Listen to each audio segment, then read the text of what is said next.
Welcome to the Horror Hangout, a podcast where film fans watch the best and worst horror movies of all time and talk about them. Today's episode is a special bonus episode chatting all about one of the films premiering at FrightFest in London later this month.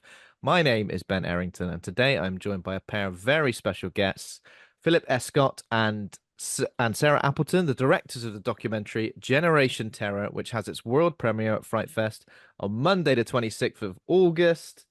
Welcome to the show, Phillip and Sarah. Hello. Thank you, Ben. Pleasure to be here. Hello, Pleasure. thanks for having me. Most welcome. Welcome back to the show, Sarah. Yes, lovely to be back, Ben.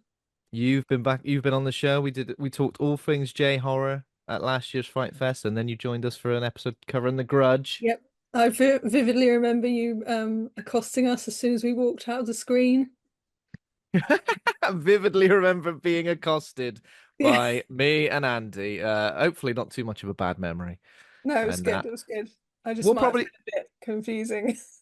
yeah.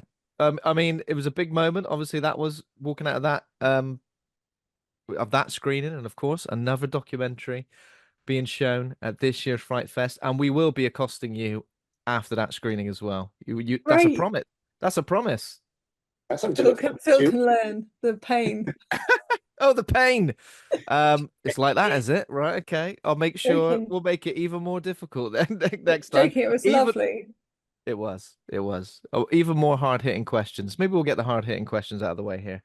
So I mean, before we get started, I will just read out some details on the film for our audiences if they're not familiar with Generation Terror.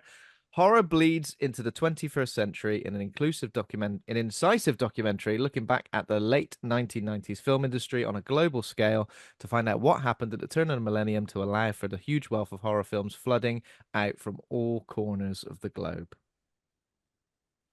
That's it in a nutshell, though, right? Yeah, yeah, that's it. It's good. Yeah. Where did the idea for this? I know both of you have been involved in various other documentaries as well. So where did the idea for this particular documentary and this particular era of horror, where did that come from? Well, I think Sarah and I both have a passion for this era, as it's an era we're from, basically. It's where we found our love for horror. And coming off the back of the found footage phenomenon, it just seemed like a logical place to go. I mean, the found footage phenomenon covered a large part of horror history, but the meat and bones is in the noughties. And so it's expanding on what was going on in the world of horror during that decade. Yeah, same with J horror. Like, obviously, that is within this decade, and we touch on it in the documentary as well. But having done a feature doc on it, we didn't really want to dwell on it. And that for me, I personally feel like this is like a trilogy. But Okay, unfortunately, okay. Phil was not involved in the second one, so for him, it's not really a trilogy. But yeah, You it's like the same era, right? And I think it kind of rounds everything off. In a sort of like more broader way. So we're looking at the whole era rather than just subgenres. mm. So you said about touching on J horror. Is stuff from found footage going to come into it as well? So it's kind of like if it is a trilogy, there are the sort of the building blocks for both of those films in this film as well. Yeah, we do touch on Blair Witch Project and some of the J horror stuff, but it's such a broad era. We couldn't, go really deep into everything. So, and we thought obviously we'd covered those subjects before, so you have to talk about them. I mean, honestly, but Yeah. yeah. Would you say it's the definitive horror genre for you, for the pair of you at least? Era, sorry. I'll Era, not answer genre. because Not for genre. me, Era, I meant. era, Sorry. yeah. Apologies. For, Apologies. for me, it is my era, and I like love it. And when I grew up watching Wrong Turn and Wolf Creek and J horror and stuff, it's my era that I love. I'm not sure like whether Phil would say it's his definitive era. What do you Well, think, Phil? to be honest, it's one of those situations where the golden era is always going to be the 70s and 80s for a lot of horror fans. But to me, I think it is pretty much ripe for discovery as a new golden era. When you look back Mm. at what was achieved during that decade, 100%. So it may not be the defining era for horror at all. No, that's not true. But it's a contender. As long as it's a contender, you know. I mean, I'm kind of the same. It's kind of like the era that I sort of grew up with, and it was a lot of the films are still culturally significant now. I think sort of probably like even more so than they were then. They're still kind of like affecting so many different things now. When you're watching new horror movies as well, you're seeing things that are clearly been influenced by this era of filmmaking as well. Any films in particular then that we should expect to be sort of delved into? Yep. So Final Destination, that Hmm. franchise, because that was one of the first big franchises for that decade. Because not many came about. You have Saw, Paranormal Activity, and Final Destination. Really, Mm. Wrong Turn you Hostel. could count, but they were like straight to DVD sequels, so not really. What was that one? Sorry, the one with all the straight to DVD sequels. Wrong Turn. Oh, Wrong Just Turn. so Oh my alert. God. A big fan And of that franchise. how many sequels did it have? Six, Seven. Was it seven, six? seven. I guess the Seven. remake is it? Is there a requel? The most recent one. The remake is Uh, bizarre, isn't it? I'm assuming you've both seen the remake. yeah, yeah. Yeah, it's a weird one. They changed the conceit of it because of the whole like showing deformed people as the bad Yeah, guys. So I they see. moved away from that and said, "Do you know what? We're Yeah. going to do like folk horror instead." So it's not like the same Yeah, at because Yeah. all. they were like mutants, were they? They were like Viking something or the Yeah, they were Viking like cult. Vikings who've like lived in what do they call it, like n nature reserve or something for ever since they went to America, so Just like give backwards. us just give us the inbreds. Come on. Is Yeah, that that's come the on? whole good thing about the film. Like, so you took that away. What? Why are you even calling it Wrong Turn? It makes no sense. Yeah. I like to. I'm pretty sure I've only seen maybe one or two of them. There was one with Henry Rollins in it. Is that right? Is Number that the two. That's second the one? second one, yeah. Number two. Yeah, yeah, yeah. Oh wow, amazing. Um, yeah. I mean, so in terms of like the contributors to the documentary, you seem to have like a wide variety of like filmmakers, critics as well. What was the thinking behind some of these choices? It seems like there's a lot of like fans of this era as well talking to you guys. Yeah, so for I know I like to think of this as a new horror, but it's really not. I mean, it's 30, 25 years old now, a lot of these films. But for me, it is very much a new period that's being looked at. So we want to get new voices. So for Hmm. the critic side of things, we were looking for talent that hasn't been on camera as much as some of the more seasoned film scholars. Yeah. Because But sometimes also, when you yeah, people from the era, right? So they're young, they're like younger critics, sort of more upcoming, and rather, Mm. yeah, like Phil says, rather than the ones that we've seen quite a lot. And I wouldn't say, I mean, obviously they're fans, but we would definitely go more on the side like they are proper film critics as well.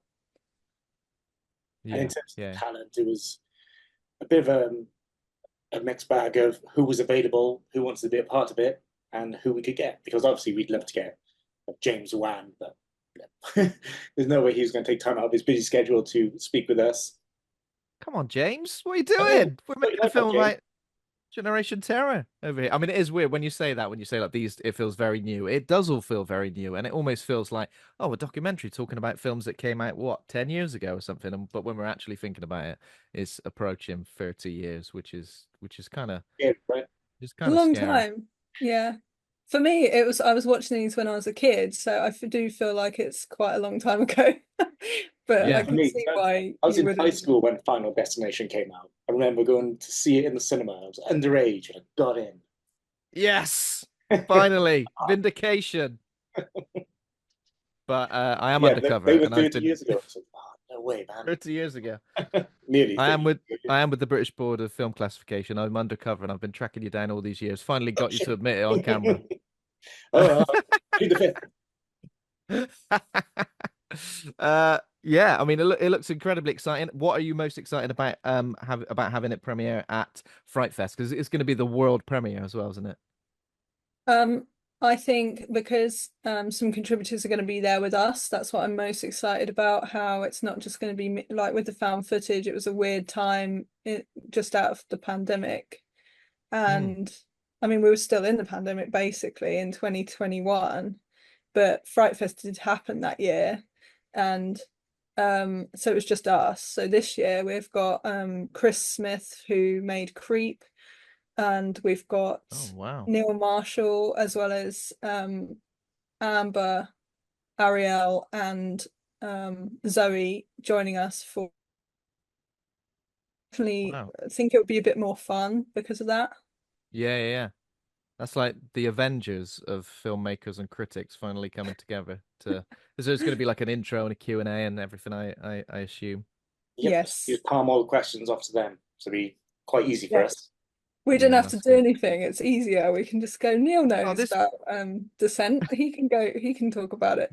Neil knows about the descent. Well, I hope he does. I surely hope he does. If he palms that question off to anyone else, then you could be very disappointed. So, obviously, in terms of like the making of this documentary, how did it differ to stuff like the found footage phenomenon and the J horror virus? You said so. A lot of the found footage phenomenon stuff was done during. Was it during COVID that was It done? Yeah. was, yeah.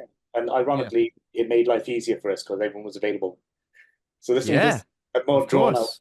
sort of process because people got back to their lives and working again. So Mm, it took a lot longer than the found footage phenomenon to put together. mm, Yeah. No, that's a good point. I stop. I don't. I forget that sometimes that we did definitely got some really cool people for found footage because they were just doing nothing. But the problem with that one was that it was hard to film them because we were a lot of the time they were in lockdown or whatever, depending on the time of year, because it was like mm. for us it was obviously in and out, in and out. And this one, the filming was a lot easier because and we attended, some of the filming sessions together, in a way that with the found footage it was a lot of people, it was more remote. Mm. Yeah, I suppose that's easier. So now currently you're literally going out to everybody to speak to them, or did you kind of have them come to you? So for the No, A mixture. so we're all in person, but for the ones in America, no. Ah, that's a shame. No. That's a shame, isn't it? Well, It'd be maybe the nice if next time. someone gave us money to actually make one of these things one day and we could jet set off to all these lovely locations. Yeah. yeah, it would be ideal to be present at all of the interviews, to be honest. But we filmed, for instance, Surgeon, from a Serbian film in Belgrade in Serbia, Oh and we my weren't there. God. Obviously, we did not go. We set that Yeah, up that was fun. So I was remotely. on a train to London, so we were interviewing him. I'm asking all these horrific questions, and getting some strange looks off people on the train. Forgot about that. God. So films like a Serbian film are getting covered as well, like films that you would say are a little bit more, I guess, Yeah, niche, you would Yeah, say. basically, a it's big like part of that decade. yeah, sorry, the era like ramps up, doesn't it? Yeah. Yeah, so it goes out with a bang, literally, right? It gets really, really extreme. So it starts off with so like the studio stuff, and Mm, then indie stuff like Blair Witch, like those competing sort of forces of money and no money. And then by the end yeah. of the decade, it's just like who could be the most shocking? Yeah. So I guess we get to around about what we saying, like 2005? Is that like the end of Generation Terror? Is that what we're saying? No, it's the 2010. 2010. So all the noughties. So it goes Oh, from okay. most of the 90s and Wow, I see. All the way up to 2010. Serbian film is 2010. So Oh man. basically by that point, 2009, 10, and 11, you had films like Antichrist, Grotesque, Mm, Serbian film, Human Centipede 2, all these things that were way more, you yeah, know, than Hostel or whatever we'd seen before. yeah. Just need to get extreme as possible, it it, seems. And then it seemed like slowly, everyone was slowly. banging on about torture porn and how bad it was. Then someone Yeah, else went out and tried to make something as close it's to torture it's porn as strange. possible. It's strange how these torture porn films kind of had were so had such a cultural impact and were so like received in such different ways. When you look back on them now, I don't know if it's because of we've had so much horror to consume. Now we sort of watch them and you're like, this isn't that bad. It's all Yeah, right. especially sword films. I mean, they edited around a lot of the violence, mostly sound effects. Yeah. Oh, on that sort of like flashy cut that they like Yeah. doing. That one, yeah.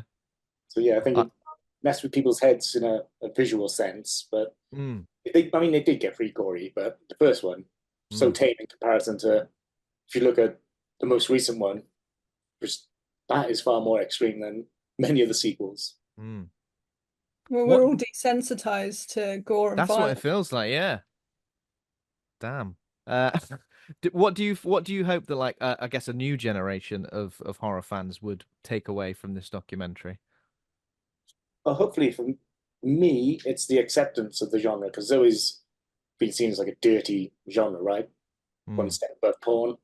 But based on the box office of modern horror films nowadays, that's not Yeah. the case. It's clearly much more embraced and accepted. And I think the noughties was the driving era for that. When you look at like Paranormal Activity and Blair Witch, Sixth Sense, we start seeing some landmark, big box office horror titles. Mm.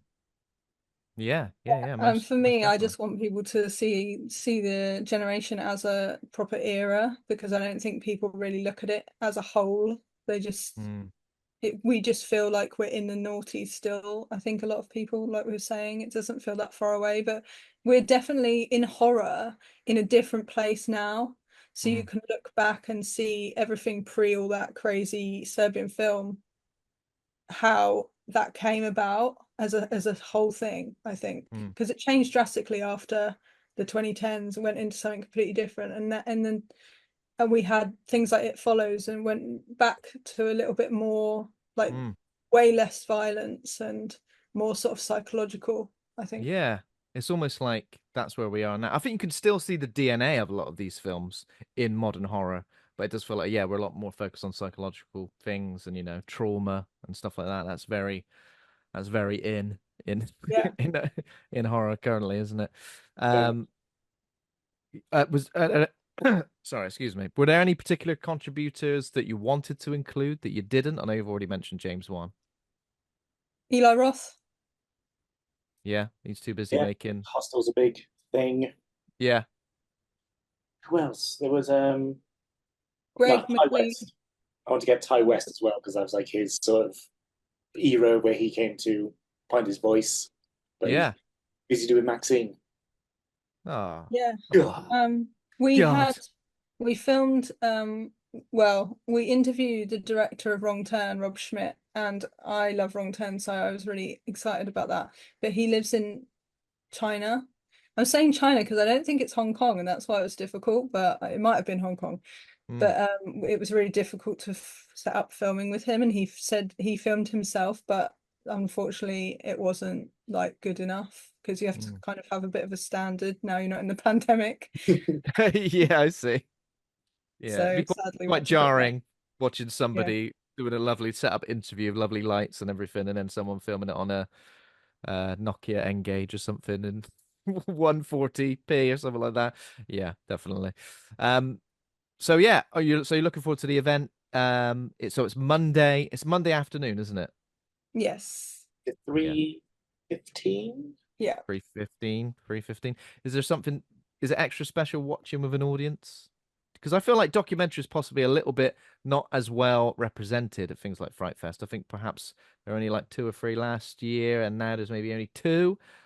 I mean, for me, it's absolutely the thing I kind of look for first when I look at the lineup. So I was very glad to see this on there. So yeah, was it? Yeah, Was it? probably it's made for horror fans. We're horror fans, so I know documentaries don't tend to be as exciting as a big horror title. Get it? It's fine. It's mostly for just hangout movies. Just Mm. listen to people discuss a topic you love. And that is absolutely what we stand for here on Horror Hangout. Movies that you can hang out with, watch, enjoy, talk, not over. Don't talk over it. Talk during, of course, uh, which is always fun. I mean, I'm absolutely looking forward to it. Is there anything in the future that will be for other horror fans to watch the film? Are you kind of like premiering it at different events first? Is there going to be a release date? Is it a Shudder release? All early days, to be honest with you, buddy. So we got Yeah. a couple of Okay. other festivals planned, but they've not been announced yet, so we can't say anything. Mhm. So yeah, so early days. So unfortunately, you know as much as we do. There we go. Yeah, I will. FrightFest is the world premiere, so it's like, I mean, I think we were really in a weird place when we made found footage because we sold that to Shudder literally before the world premiere, which I don't think like happens that often. So Mm, that hasn't happened this time. yeah. Okay. Well, I'm highly looking forward to seeing the third part of the trilogy. We're officially calling it as a trilogy now, Sarah. You've done that.